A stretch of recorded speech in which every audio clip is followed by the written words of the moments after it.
Chemical kinetics आज इस video में कोशिश करेंगे मैक्सिमम चीज़ें हो जाएं। वर्चुअल क्लास है, लाइव क्लास है। लाइव क्लास जैसे मैंने कहा था कि कुछ लाइव क्लास की वीडियो आपको मिलेंगी, वो वीडियो है ये। 11th में आपने थर्मोडायनेमिक्स पढ़ा होगा। थर्मोडायनेमिक्स में क्या होता है? Conversion of energy into work done. लेकिन थर्मोडायनेमिक्स में ये नहीं बताया जाता कि उस एनर्जी को कन्वर्ट होने में कितना समय लगेगा। केमिकल काइनेटिक्स उस जरूरत को पूरा करती है। वहां यह था कि energy can convert into work done, but how much time it will take, thermodynamics was silent about it. But chemical kinetics में उसी चीज की स्टडी की जाती है। So chemical kinetics is mostly the study of rate of reaction. आज हमारी live class है, स्टूडेंट्स भी हैं, आप लोग भी हैं, तो इस क्लास को कर लेते हैं। आप लोग लिखेंगे कहीं कहीं, शायद ये 2-4 पॉइंट आप लोगों ने लिखे हुए हैं। केमिकल काइनेटिक्स क्या होती है?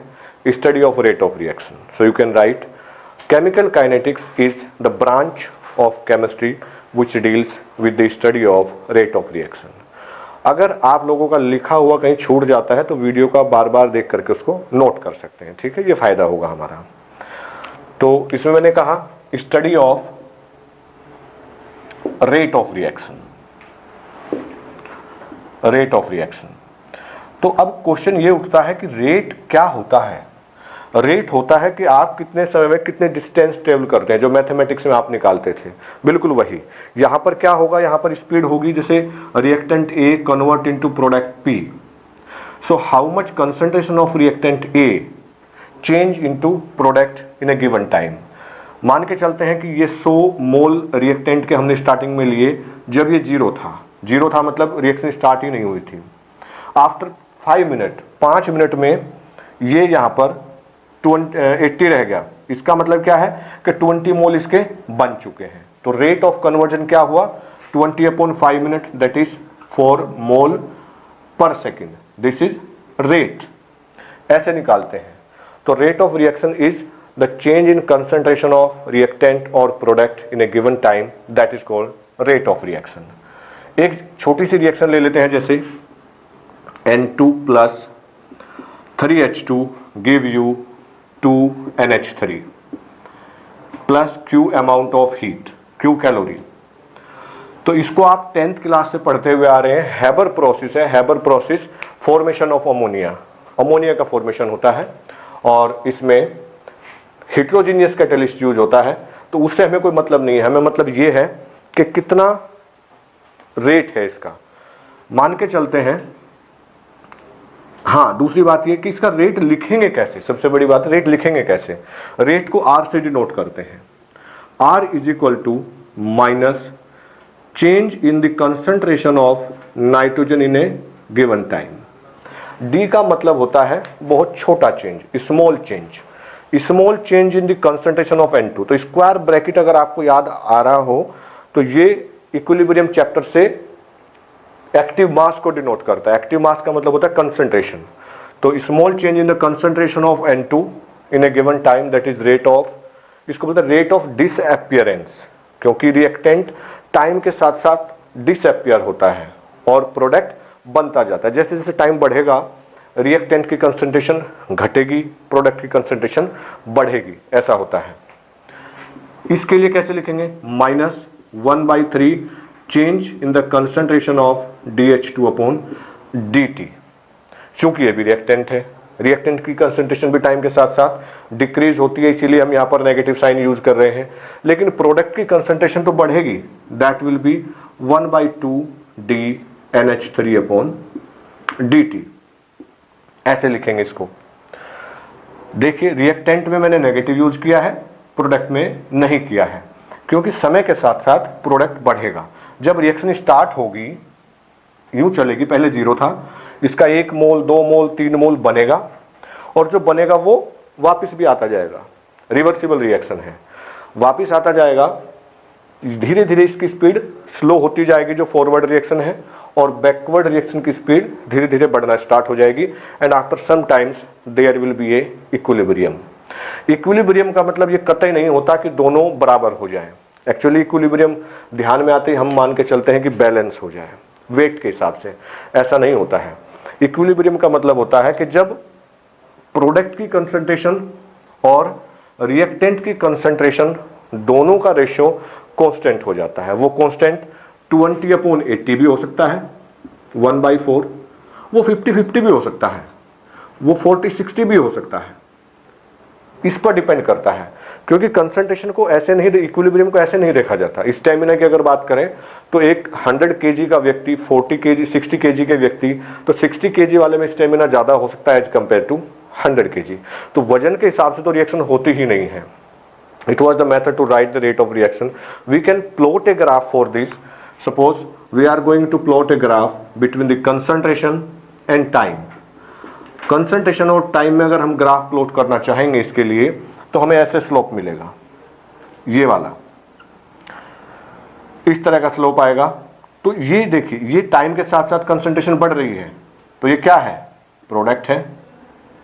और ये कंसंट्रेशन टाइम के साथ साथ घट रही है, तो ये क्या है, ये रिएक्टेंट है। और यहां पर आकर क्या हो गया है, कांस्टेंट। इसका मतलब यहां इक्विलिब्रियम सेटअप हो चुका है। ये ग्राफ बनाया जा सकता है इसके लिए। इसके बाद बात आती है कि कौन कौन से फैक्टर होंगे जो रेट को अफेक्ट करते होंगे। जब भी हम फैक्टर की बात करते हैं कहीं भी, तो सबसे पहले जो फैक्टर होता है वो आता है टेम्परेचर। टेम्परेचर सबसे आगे रहता है। इसके लिए टेम्परेचर का जो इफेक्ट है उसको डिटेल में आर्हेनियस ने एक्सप्लेन किया था। तो इसी चैप्टर के लास्ट में आप पढ़ेंगे आर्हेनियस कंसेप्ट या आर्हेनियस थ्योरी। तो उस बात पर मैं अभी जिक्र नहीं करूंगा, तो पूरा न्यूमेरिकल और पूरा डेरिवेशन उसमें आएगा। बस एक सीधा सा कंसेप्ट ले लेते हैं, क्या है टेम्परेचर का effect. In most of the chemical reaction, rate of reaction increase with increase in temperature, that is directly proportional, but except few reaction like कुछ एक्सोथर्मिक रिएक्शंस हैं तो उसमें टेम्परेचर हमें घटाना पड़ेगा। टेम्परेचर घटाएंगे तो ही रिएक्शन आगे बढ़ेगी। जैसे कैल्शियम ऑक्साइड में अगर पानी डालते हैं, कैल्शियम ऑक्साइड जो व्हाइट वॉश के लिए यूज होता है, जो पाउडर होता है, जो गेम्स जब होते हैं, कोई फंक्शन होता है, तो हम मोस्टली बाउंड्री बनाने के लिए उसको यूज करते हैं। उसमें अगर पानी डाल दिया जाता है तो क्विक लाइम में पानी डालेंगे तो लाइम वाटर बनता है। वो एक एक्सोथर्मिक रिएक्शन है। आप चाहते हैं कि क्विक लाइम जल्दी से डिसॉल्व हो जाए तो आपको ठंडा पानी लेना पड़ेगा as compare to hot water. इसका तो इफेक्ट ये होता है। उसके बाद प्रेशर की बारी आती है। प्रेशर डायरेक्टली प्रोपोर्शनल होता है, लेकिन प्रेशर की स्टडी करनी हो तो हमें ली चैटलियर प्रिंसिपल को ध्यान करना पड़ेगा, जो इक्विलिब्रियम चैप्टर में था, 11 चैप्टर में था।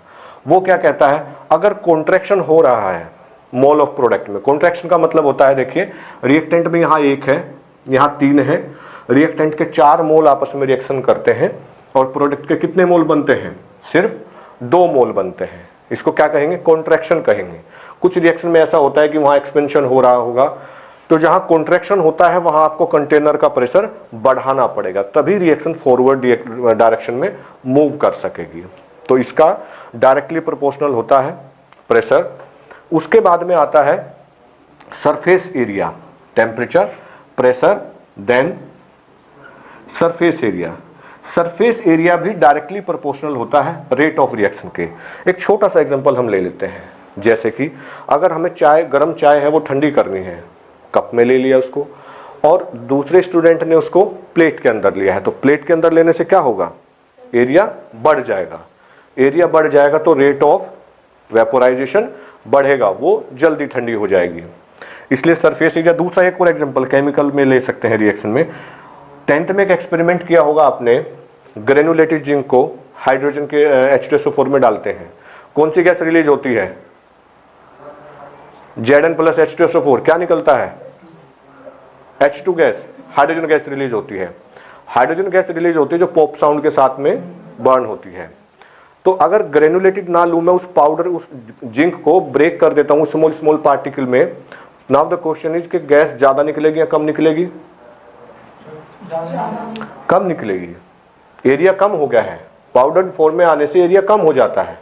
तो सरफेस एरिया डायरेक्टली प्रोपोर्शनल हो जाता है rate of the reaction surface area के, ठीक है। उसके बाद में रेट इस बात पर भी डिपेंड करता है नेचर ऑफ सॉल्वेंट क्या है। जब रिएक्टेंट आप लेते हैं तो उनको मिक्स करने के लिए सॉल्वेंट क्या, एक बात इस पर भी डिपेंड करता है कि बॉन्डिंग कैसी है रिएक्टेंट के बीच में। अगर रिएक्टेंट के जो मॉलिक्यूल हैं उनके बीच में बॉन्डिंग स्ट्रॉन्ग है तो वो मुश्किल से टूटेंगे, और अगर वीक है आसानी से ब्रेक हो जाएंगे। उस केस में रेट ऑफ रिएक्शन फास्ट हो जाएगा। तो ये सब फैक्टर्स हमने स्टडी किए हैं जो रेट को अफेक्ट करते हैं। इसके बाद सबसे इसमें न्यूमेरिकल भी आ सकते हैं, इसके ऊपर न्यूमेरिकल भी होंगे। एक न्यूमेरिकल लेते हैं, उसके बाद में इस चैप्टर का बहुत ही इंपॉर्टेंट टॉपिक है उसको कवर करेंगे। न्यूमेरिकल क्या है? सपोज यही रिएक्शन है, इस रिएक्शन में हमें बोला गया rate of disappearance of hydrogen, rate of disappearance of hydrogen is 6 × 10⁻⁴ मोल पर लीटर। पूछा जाएगा find out the rate of appearance of ammonia, तो उसमें आपको डिसअपियरेंस ऑफ हाइड्रोजन ये वैल्यू आपको दे दी गई। पहले आपको रेट लिखना होता है, disappearance how much concentration of hydrogen decrease with in a given time, that is rate of disappearance of hydrogen. तो जब आपने इसको इसके टर्म में लिखा, ये वैल्यू दे दी गई, 1/3 भी नहीं दिया, तो आप क्या करेंगे? और अमोनिया का निकालना है, तो ये दो टर्म इक्वल कर लेंगे, ये दो टर्म इक्वल हो जाएंगे, -1/3 dH2/dt = 1/2 dNH3/dt। माइनस और पॉजिटिव हमारे पास होता है, क्यों? जब हम प्रोडक्ट के लिए लिखते हैं तो पॉजिटिव लिखेंगे, रिएक्टेंट के लिए लिख रहे हैं तो नेगेटिव लिखेंगे।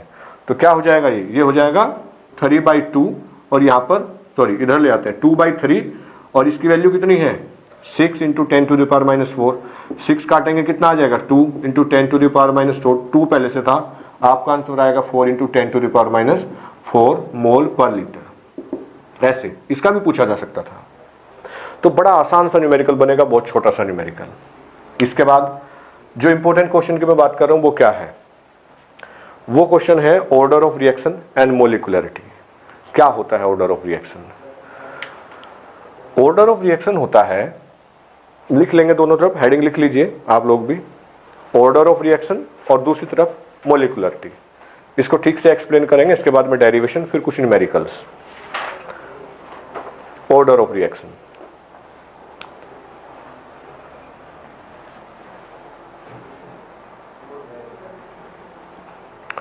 ऑर्डर ऑफ रिएक्शन में बीच में पार्टीशन कर दिया है पेज का, एक तरफ मोलिकुलरिटी, एक तरफ ऑर्डर ऑफ रिएक्शन। सबसे पहले तो डेफिनेशन ले लेंगे। डेफिनेशन क्या है ऑर्डर ऑफ रिएक्शन की? एक काम करते हैं, पहले इसको समझ लेते हैं।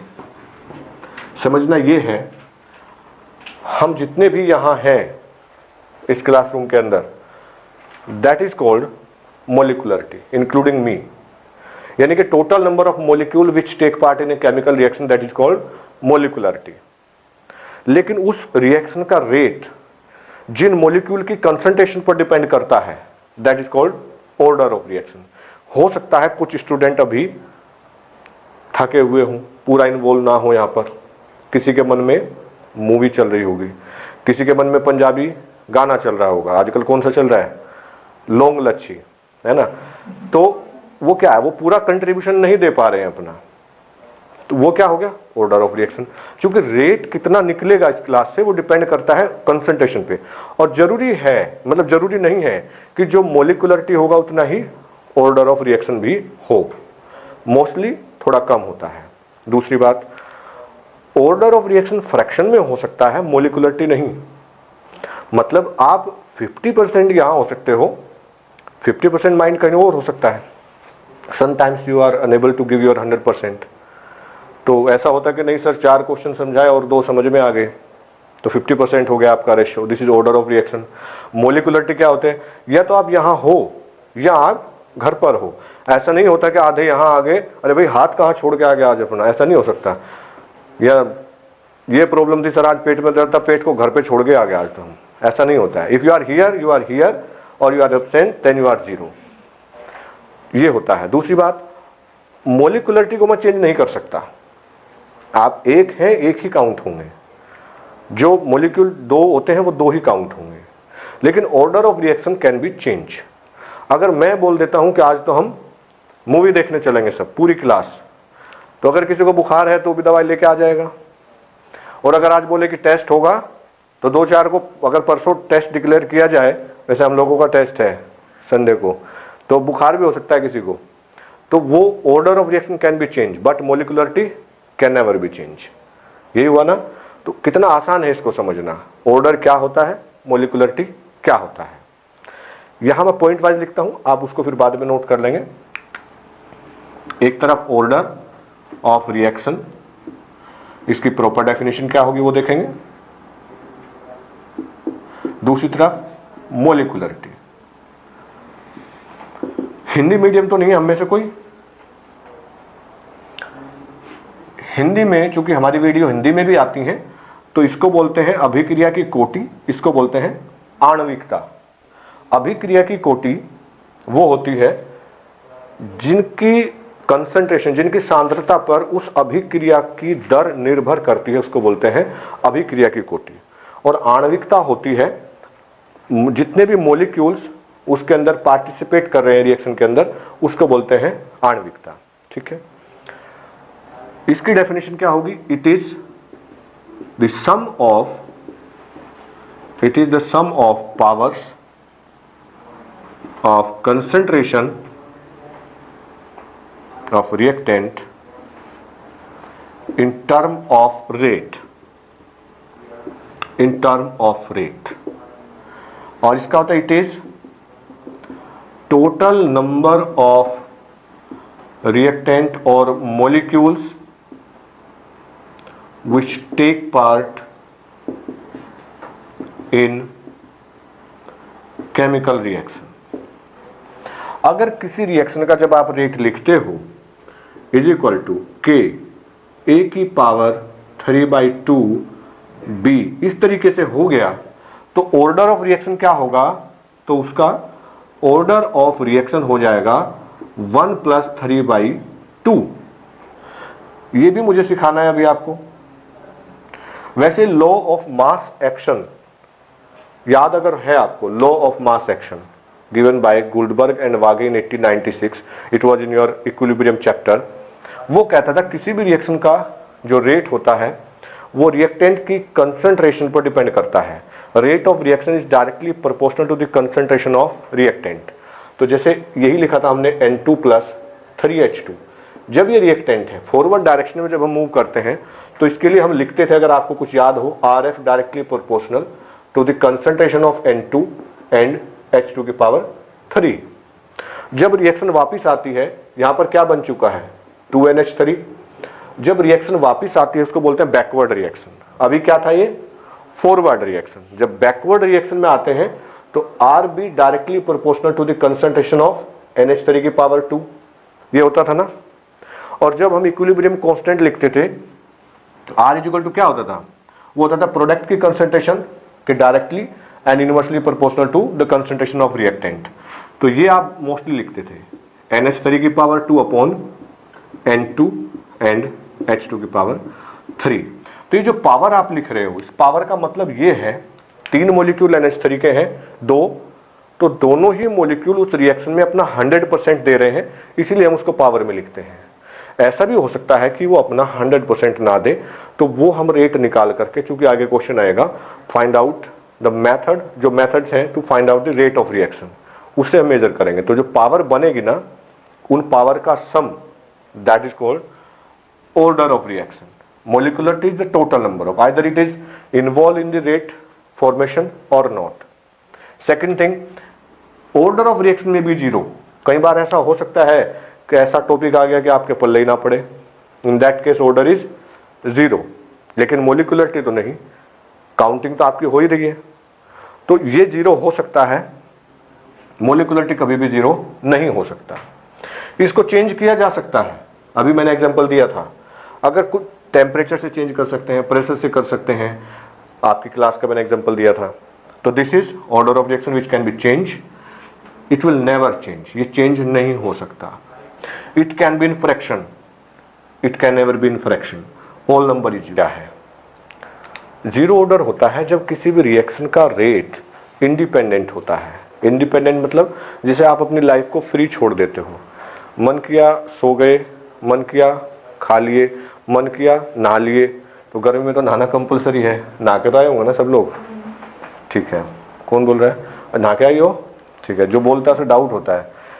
तो वो होता है जीरो ऑर्डर। और जब आप अपनी लाइफ को अपने कंट्रोल में रख के चलाते हो, मीन्स क्या सिस्टमेटिकली मैनर में आपकी लाइफ जाएगी, it is in your hand, means you are able to decide.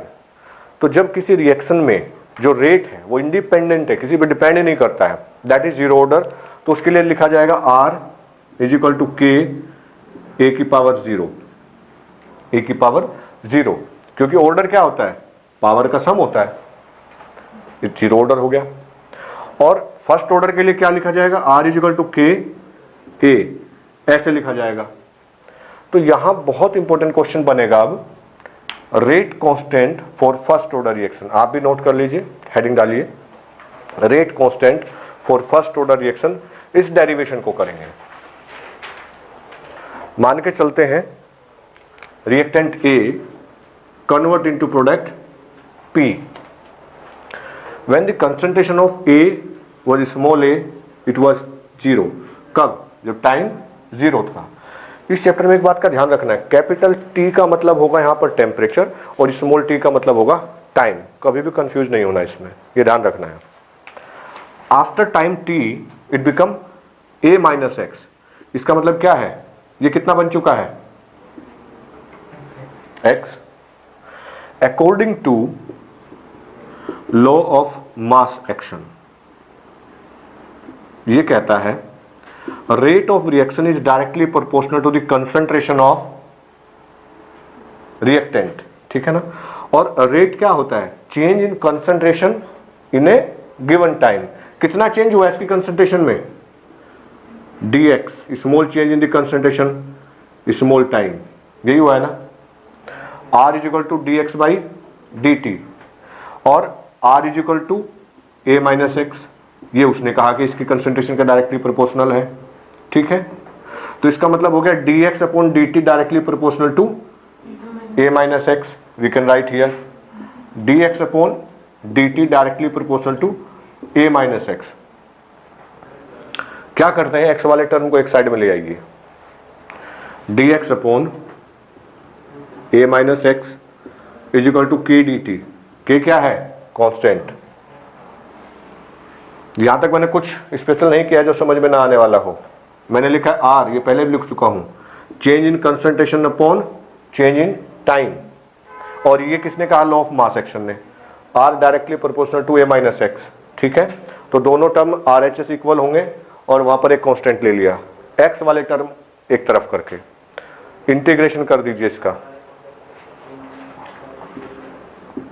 क्या हो जाएगा, ये हो जाएगा minus ln a minus X is equal to K T plus I. Math किसके पास नहीं है हमारे यहां, हाँ वो लोग समझ लेंगे, ये एक मैथमेटिकल टर्म होता है, ये मैथमेटिकल टर्म है। इस लाइन को आप रट भी सकते हैं, dx upon a minus x. ln क्या होता है, ln log होता है, log की कुछ कैलकुलेशन आई होंगी 11th में। ये ई बेस पर होता है जो हम नहीं करेंगे कभी भी, ये 10 बेस पर है, तो इसको हम आगे जाके लोग ही लिखेंगे। लेकिन यहां पर जो एक फॉर्मूला है उसके according minus ln a minus X is equal to K, constant है, कांस्टेंट चेंज नहीं होता, और dt को t लिखेंगे। वैसे मेरे पास भी मैथमेटिक्स नहीं था, मैं बता दूं, dt को t plus i, i is integration constant. i की वैल्यू क्या होगी, उसके लिए व्हेन t वाज 0 तब x कितना था, जब t 0 था x कितना था, 0 था। पुट कर देंगे वैल्यू, क्या हो जाएगा, minus ln a is equal to I, 0 रखा 0 हो गया, ये 0, i is equal to minus ln a। It was equation number 1।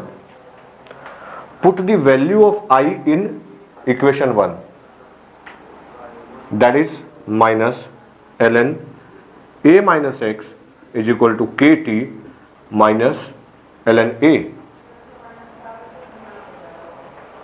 ये लिख लिया है, अब क्या करते हैं, इस ln a माइनस ए को इधर में लेके आता हूं तो प्लस हो जाएगा ना, क्या बना है ये ln a minus x is equal to K T. जो हम डेरिवेशन करने जा रहे हैं इसका इंपॉर्टेंस थोड़ा हो सकता है आप इसको लाइटली ले रहे हो, बोर्ड में गारंटी से क्वेश्चन आता है, कभी भी उठा लीजिए, हमेशा ही बोर्ड में न्यूमेरिकल 100%, हर बार, आज तक ऐसा नहीं हुआ कि इससे न्यूमेरिकल ना आया हो। वो न्यूमेरिकल किस एंगल का होगा तो हम हर एंगल से वो न्यूमेरिकल भी कर लेंगे, इस पे जरूर आता है। तो इसको कैसे लिख सकते हैं, ये है माइनस ln a। अब एक फॉर्मूला आपने देखा है ln log m minus log n, इसका मतलब क्या होता है, log m अपॉन होता है ना, हम इसको लिख लेंगे, यहां लिख लेता हूं मैं, आपको दिखाई देगा, ln a upon a minus X is equal to K T. ये फॉर्मूला बना है आपका, थोड़ा सा और अच्छे से लिखेंगे उसको, k is equal to 1/t ln a upon a minus X.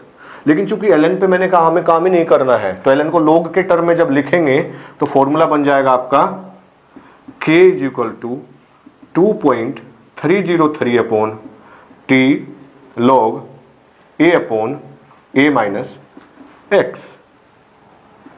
ये नोट कर लीजिए, where a is initial concentration, the full concentration which you are taking, a minus x which remain after time t. So a minus x is the concentration which change. a आपने 100 मोल अगर लिए हैं 100, x 20 जो घट गया है वो x है, तो a माइनस एक्स 80 हो जाएगा। क्या टाइम होगा, यहां मोस्टली सेकंड में यूज करना है आपको, सेकंड में होगा। यहां तक का टर्म समझ में आया है सबको?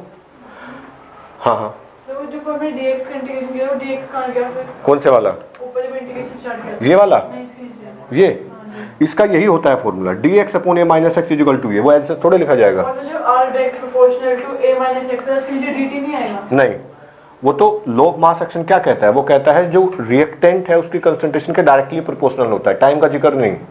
रेट हमेशा जो रिएक्टेंट है उसकी कंसंट्रेशन के डायरेक्टली होता है। तो ये टर्म हो गया है, ये हमने लिखा है, तो इसका मतलब ये दोनों टर्म इक्वल है। आगे बढ़ते हैं। अब इसके बाद एक तो ये फॉर्मूला हो गया, इसी से जुड़ा हुआ एक और फॉर्मूला जो है वो यहाँ डिराइव हो सकता है, होता भी है, that is called half life period. Half life period क्या होता है, कैन यू डिफाइन? क्या होता है half life? Under which the concentration of reactant decrease its half of the full concentration. Suppose we are using 100 mole, so the time under which it will consume 50 mole or it will remain 50%. You are using 40 gram, ग्राम में तो कुछ चीज होती नहीं है chemistry में, you are taking 50 mole of reactant, so the time under which it will be 20 mole, 20 उसमें से निकल जाएगा। 20 मोल लेके स्टार्ट कर रहे हो तो जितने टाइम में वो 10 मोल आपके पास रह जाएगा, that is half life period. ठीक है, इसको टी हाफ से डिनोट करते हैं, टी हाफ से। तो जब टी हाफ लिखोगे तो उस केस में x क्या होगा, a बाई 2। x क्या होगा, a बाई 2, क्योंकि a माइनस एक्स लिख रहे थे, a क्या था, फुल कंसंट्रेशन, और हमने कहा वो आधा चला जाएगा, तो x जितना हम निकाल रहे थे वो कितना है, a by 2।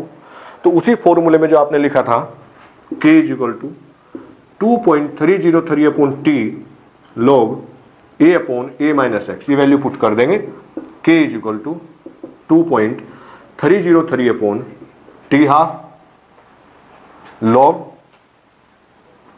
a upon a minus a by 2। कितना बचेगा, a बाई 2, a से a कैंसिल हो जाएगा, log 2, so k is equal to 2.303 T half log 2 की वैल्यू कितनी हो जाएगी, 0.3010। तो आपका फॉर्मूला आ गया k is equal to 0.693 upon T half. 0.693/t half, इसको भी याद रखना है। ये काम अगर आपने आज पक्का कर लिया है तो इसका मतलब है कि आपने 2 मार्क्स कंप्लीट कर लिए हैं। आवाज बिल्कुल भी नहीं। k = 0.693/t half. नोट कर लिया सबने? कैसे न्यूमेरिकल आ सकते हैं? एक जो बोर्ड में आया हुआ न्यूमेरिकल है, डायरेक्ट वही ले लेते हैं। एनसीईआरटी का है 4.18 क्वेश्चन नंबर, लिख लीजिए जरा इसको। उसमें आपको कंसंट्रेशन दी गई है और टाइम पूछ रहे हैं। अच्छा, नोट कर लीजिए पहले।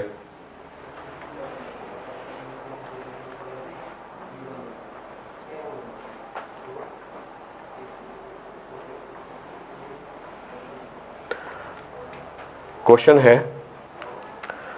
90% of a reaction 90% of a reaction complete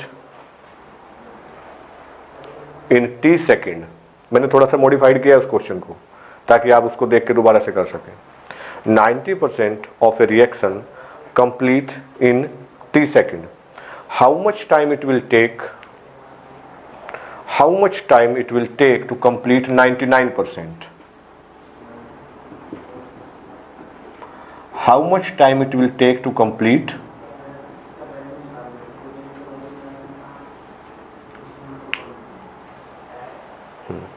90% complete होने में t सेकंड लगाता है, तो 99 कंप्लीट होने में कितने सेकंड लगाएगा? देखते हैं। आंसर तो 2 आता है, इसका डबल आता है। इसको याद करिएगा क्योंकि ऑब्जेक्टिव में भी रिपीट हुआ है कई बार, ऑब्जेक्टिव क्वेश्चन में। ये आपके सामने फॉर्मूला है यहां पर, ठीक है। k = 2.303। Suppose this is t1। ये t1 सेकंड लगता है, वो कोई फिगर भी हो सकती है। लोग 99%, इसका मतलब 100% हाउ कंप्लीट, तो 100/100 माइनस 99 1 हो गया है, log 100 रह जाएगा यहां पर। This is equation number 1। Second क्या कहता है? k = 2.303/t2, जो टाइम लगता है, log 100/ कितना कंप्लीट हो रहा है? नहीं, पहले 99 कंप्लीट होता है ना, 90% पहले 90, यहां 90 ले लिया, और अब कितना हो रहा है? 99। तो पहले वाले केस में 10 100 कितना आ गया? log 10 आ गया ना। log 10 कितना हो गया यहां पर? ये log 10 हो गया है 1, और यहां log 100 कितना हो गया है? 2। log 10 की वैल्यू 1, 100 की 2। तो आपके सामने, और ये k दोनों बराबर है तो RHS भी इक्वल है, तो ये बन गया 2.303/t1। यहां कितना हो गया है? 1 इज इक्वल टू 2.303/t2 और इंटू 2, सीधा t2/t1 इज इक्वल टू 2। ऐसे करके बहुत आसान होगा इसको निकालना।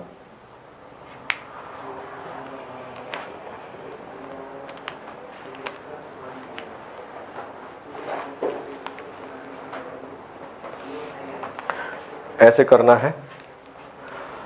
बहुत सारे न्यूमेरिकल्स करने हैं और कोशिश करनी है। एक तो इस चैप्टर में एनसीईआरटी में भी खूब क्वेश्चन दिए हुए हैं, और भी आपके पास में जो टेक्स्ट बुक है वहाँ से आप क्वेश्चन कर लेंगे, और लास्ट ईयर पेपर्स अभी लेकर के साथ साथ प्रैक्टिस करेंगे। और मैं कोशिश करूँगा कि आप तक भी लाइव वीडियो जो क्लास की हैं वो पहुँचें, और हमेशा अपनी जो तमन्नाएँ हैं, जो इच्छा हैं, उनको ज़्यादा रखिएगा। ज़्यादा क्यों रखिएगा? कभी ऐसा नहीं होता है कि 100% एनर्जी कन्वर्ट होती है वर्क डन में, तो आपका एफर्ट भी 100% कन्वर्ट नहीं होता है, कुछ तो वेस्ट होता है। और ये यूनिवर्स का नियम है। यूनिवर्स कहता है, निशानेबाजी में आपने देखा है ना, निशानेबाजी में जब निशाना लगाते हैं तो निशाना क्या होता है? सीधा लगाते हैं क्या जहां उनको शूट करना है? ऊपर उठा के लगाते हैं। ऊपर उठा के लगाएंगे तो वो एक्सपीरियंस हो जाता है कि आप कितने डिस्टेंस पे हैं, क्या आपके पास में वेपन्स है, किस चीज़ से आप निशाना लगा रहे हैं। तो वो जब वहां तक जाएगा, ग्रेविटेशनल फोर्स को खींच के वहां लेके आएगा। अदरवाइज उनको अगर आप एकदम निशाने पर शूट करेंगे तो नीचे जाएगा। अगर आपको IIT क्रैक करना ही है, जो करना है, मान लिया नीट करना है, एम्स करना है, तो कभी भी ये नहीं कि बस मेरा एडमिशन हो जाए कैसे भी, तो एडमिशन होगा नहीं, फिर आप वेटिंग लिस्ट में रहेंगे। और अगर आप टॉप में आना चाहते हैं तो आप बीच में आएंगे। और हमेशा तमन्ना होनी चाहिए कि रैंक 1 की, वो भी तो लेके आता है ना। तो रैंक 1 हमेशा दिमाग में रहना चाहिए और उसी के अकॉर्डिंग, ये आपको मैं बता दूं, अगर आप सीरियस हैं सच में, अगर आप सीरियस हैं, आप घर से जब निकलते हो, मैं कई बार ये बात बोलता हूं आपको, आप दुकान तक गए क्योंकि वो डेली रूटीन में आ गया आपको कहा गया कि जाइए ये सामान लेके आइए, आप कभी जाके सामान तो भूल सकते हो दुकान पे, अरे क्या बोला था घर पे, वो मतलब याद नहीं रहा, लेकिन शॉप तक तो आप चले जाएंगे। रास्ते में फ़ोन भी आएगा, आप फ़ोन पे बात भी कर रहे हैं, हाय हेलो भी कर रहे हैं फ्रेंड्स को। स्कूल से आते हो, कभी रटते हो कि अरे घर जाना है, घर जाना है, ओहो घर जाना है, लेफ्ट लेना है, ऐसा नहीं होता, रूटीन में आ गया है, पक्का डिटर्मिनेशन हो गया है, मुझे करेक्ट करना है। सच मानिए आपको ये नहीं पता चलेगा कि किस दिन आपने 100 क्वेश्चन किए हैं, किस दिन आपने 50 क्वेश्चन किए हैं, और किस दिन लाइट चली गई थी कि आपने तब भी 50 ऑब्जेक्टिव क्वेश्चन किए थे बिना फेन के। भूल जाओगे आप। मैं कहूं पिछले महीने आपने कितने क्वेश्चन किए, इतने।